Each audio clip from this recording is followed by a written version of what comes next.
नमस्कार, मी प्रतीक्षा. DNA मराठीमध्ये आपलं स्वागत. जागतिक दिव्यांग दिनानिमित्त सत्यम दिव्यांग संघटनेच्या वतीने आज मंगळवार दिनांक 3 डिसेंबर रोजी धरणे आंदोलन करून जिल्हाधिकारी कार्यालयात घेराव आंदोलन करून जिल्हाधिकारी यांना निवेदन देण्यात आले. तहसील कार्यालयाकडून 2 वर्षांपूर्वी दिलेले अंत्योदय रेशन कार्ड ऑनलाईन करण्यात यावं. मिसमॅचच्या नावाखाली अनेक दिव्यांगांचे संजय गांधी निराधार अनुदान अद्याप मिळाले नाही, ते त्वरित देण्यात यावे. जिल्हा मध्यवर्ती सहकारी बँकेतून संजय गांधी निराधार अनुदान वेळेवर वितरित करण्यात यावे यासह अन्य मागण्यांचे निवेदन करण्यात आले आहे.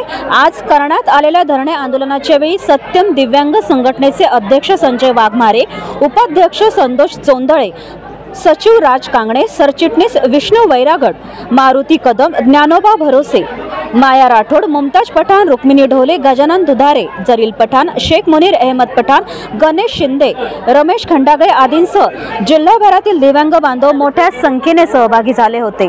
जागतिक दिव्यांग दिनाचं निमित्त साधून एक दिवसीय धरणे आंदोलन आयोजित केलं होतं आणि आम्ही कलेक्टर साहेबांना एक निवेदन दिलं आणि त्या निवेदनामध्ये आम्ही आमच्या ज्या समस्या आहेत त्यांच्यापुढे मांडलेल्या आहेत आणि साहेबांनी त्यावर येत्या 8 दिवसाच्या आत सर्व कार्यालयाची एक कॉमन मीटिंग घेण्याचं आश्वासन दिलेलं आहे आणि तुमच्या मागण्याचा आम्ही निश्चितच विचार करू आणि ज्या बी मागण्या आहेत ते सोडविण्यात येतील असं आम्हाला आश्वासन दिलेलं आहे. त्या आश्वासनाला आधी ग्रह धरून आम्ही आमचं जे आंदोलन आहे ते आम्ही तात्पुरते स्थगित केले.